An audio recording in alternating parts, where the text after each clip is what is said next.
പിതാവിൻ്റെയും പുത്രൻ്റെയും പരിശുദ്ധാത്മാവിൻ്റെയും നാമത്തിൽ ആമേൻ. എൻ്റെ പ്രിയപ്പെട്ടവർ, ഇന്ന് മാർച്ച് 1 ഞായറാഴ്ച.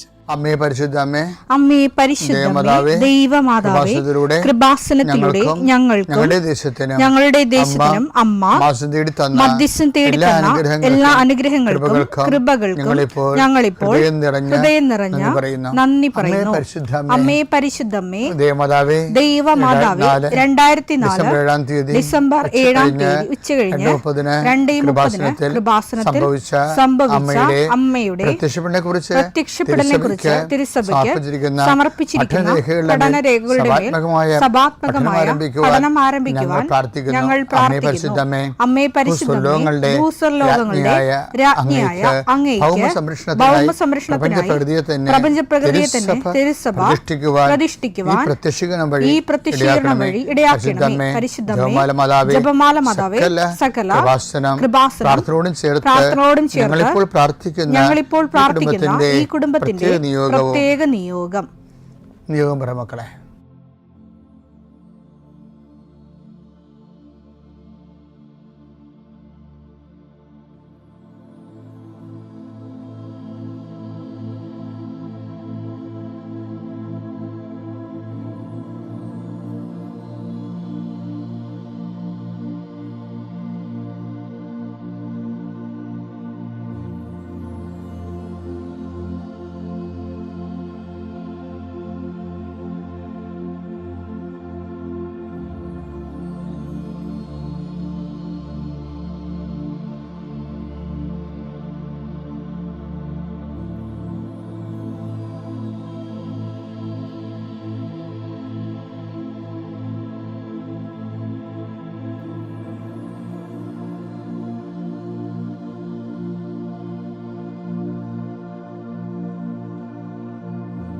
അമ്മയുടെ പ്രത്യക്ഷീകരണത്തിന്റെ ഈ അനുഗ്രഹവേളയിൽ ഞങ്ങൾക്ക് സാധിച്ചു തരുവാൻ കനിയണമേ.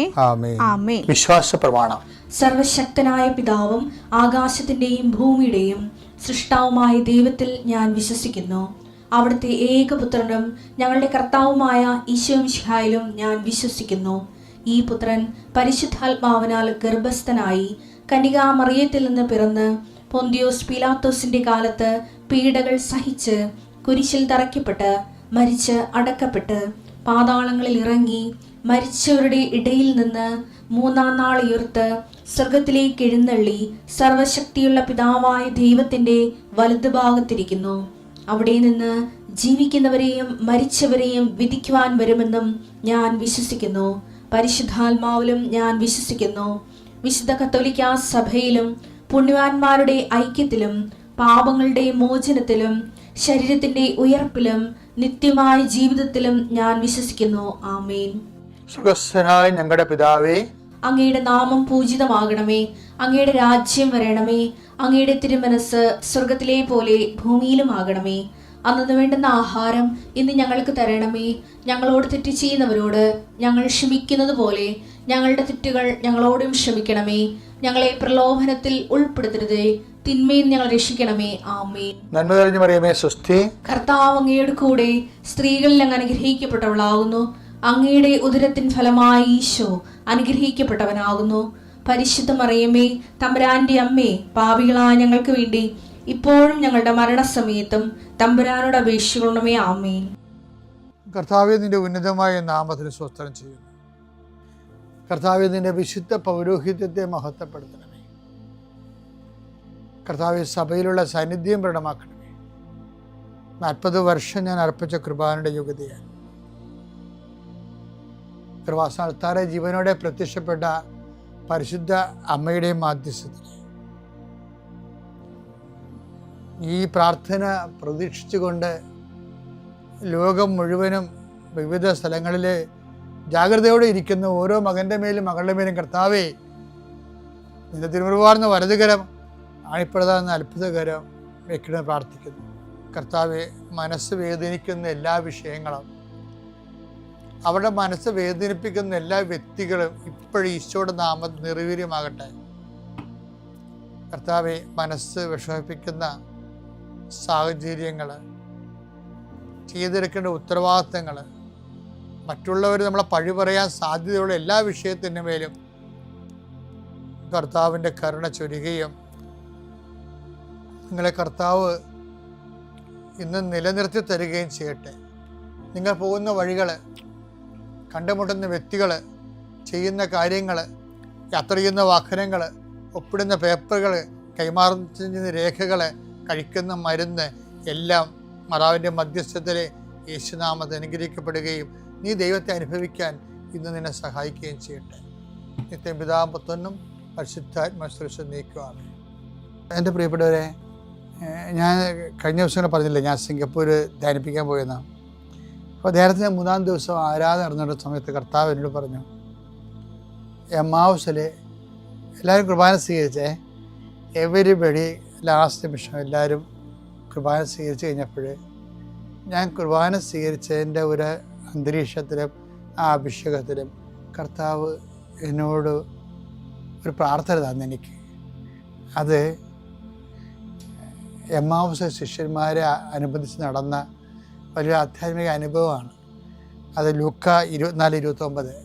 അവർ അവനെ നിർബന്ധിച്ചുകൊണ്ട് പറഞ്ഞു, ഞങ്ങളോട് കൂടെ താമസിക്കുക, നേരം വൈകുന്നു, പകൽ അസ്തമിക്കാറായി.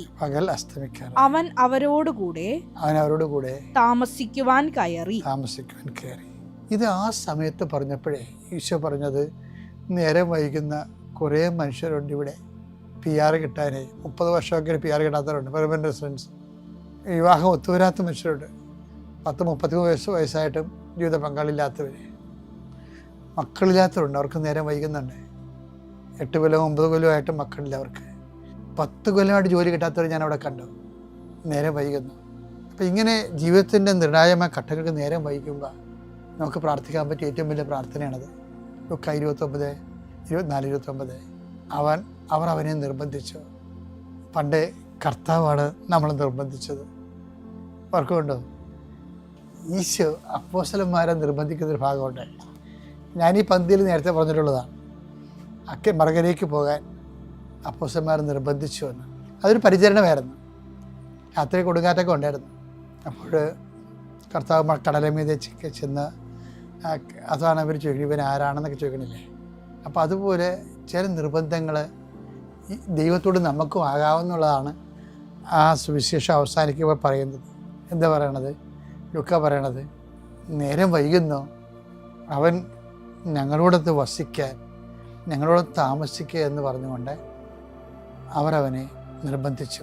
അപ്പം പ്രാർത്ഥനയിൽ ചിലർ നിർബന്ധമായിട്ടൊക്കെ പ്രാർത്ഥിക്കുമ്പോഴേ എനിക്ക് ദേഷ്യം വരും. ഒരു സാക്ഷ്യം കേൾക്കും, ഞാൻ കർത്താവിനെ നിർബന്ധിച്ചു, കാലെ കെട്ടി വീണുന്ന വിധത്തിൽ ഞാൻ കർത്താവിനെ ഇരിക്കാൻ അനുവദിച്ചില്ലെന്നൊക്കെ പറയും. അങ്ങനെയൊക്കെ പറയുന്ന ആൾക്കാരുണ്ട്. അങ്ങനെയൊക്കെ പറയാം. പക്ഷേ അത്രയും നമ്മുടെ ആധ്യാത്മിക ജീവിതത്തിൽ ചുമ്മാ വായിട്ടുന്നൊക്കെ തെക്ക് വടക്ക് നടന്ന് വെച്ചും കർത്താവിനെ നിർബന്ധിക്കുന്നൊരു കാര്യമില്ല. അതാണ് എനിക്ക് ചില ദേഷ്യം വരുന്നത്. പക്ഷേ ദൈവത്തിന് വേണ്ടി ജീവിച്ചതിന് ശേഷം സത്യസന്ധമായൊരു കാര്യത്തിന് വേണ്ടി നമുക്ക് ദൈവത്തെ നിർബന്ധിക്കാൻ തെറ്റില്ല. അതാണ് ഇവരും ചെയ്തത്, അമാവാസ്യ ശിഷ്യന്മാർ. പക്ഷേ എൻ്റെ വിഷയം അതല്ല. കർത്താവ് എന്ന് സിംഗപ്പൂർ വെച്ച് പറഞ്ഞത്, എന്തെങ്കിലും കാര്യത്തിന് താമസിച്ചു പോയാൽ, ജീവിതം, വീട്, ജോലി, വിവാഹം, ഇനി മാനസാന്തരം, എന്തെങ്കിലും കാര്യത്തിന് താമസിച്ചു പോയാൽ, ഉടമ്പടി എടുത്തിട്ടും നമ്മൾ ശരിയാകുന്നില്ല, വൈകുന്നു, ദൈവാനുഭവത്തിന് വൈകുന്നു എന്ന് തോന്നിയാൽ പിന്നെ ഒറ്റ പ്രാർത്ഥനയേ ഉള്ളൂ. എന്താണ്? നാഥ, ഞങ്ങളോടൊത്ത് താമസിക്കുക, നിൻ്റെ അനുഗ്രഹങ്ങളല്ല വേണ്ട, ഞങ്ങൾക്ക് നിന്നെയാണ് വേണ്ടതെന്ന്. അപ്പോൾ ഉടമ്പടി പക്കായിട്ട് പാലിച്ചു കഴിയുമ്പോൾ നമുക്ക് ദൈവത്തിൻ്റെ അനുഗ്രഹത്തിന് പകരം ദൈവത്തെ തന്നെ കിട്ടും. പിന്നെ ഞാൻ ഇന്നലെ പറഞ്ഞ പോലെ അത് ഈശോ തന്നെ നമ്മൾ നിന്നുകൊണ്ട് അവൻ്റെ പ്രവൃത്തികൾ ചെയ്യും, വലിയ കാര്യങ്ങൾ ചെയ്യും. വൈകുമ്പോൾ പ്രാർത്ഥിക്കേണ്ടത് അനുഗ്രഹിക്കണമെന്നല്ല, മറിച്ച് ഞങ്ങളുടെ കൂടെ താമസിക്കണമെന്നാണ്.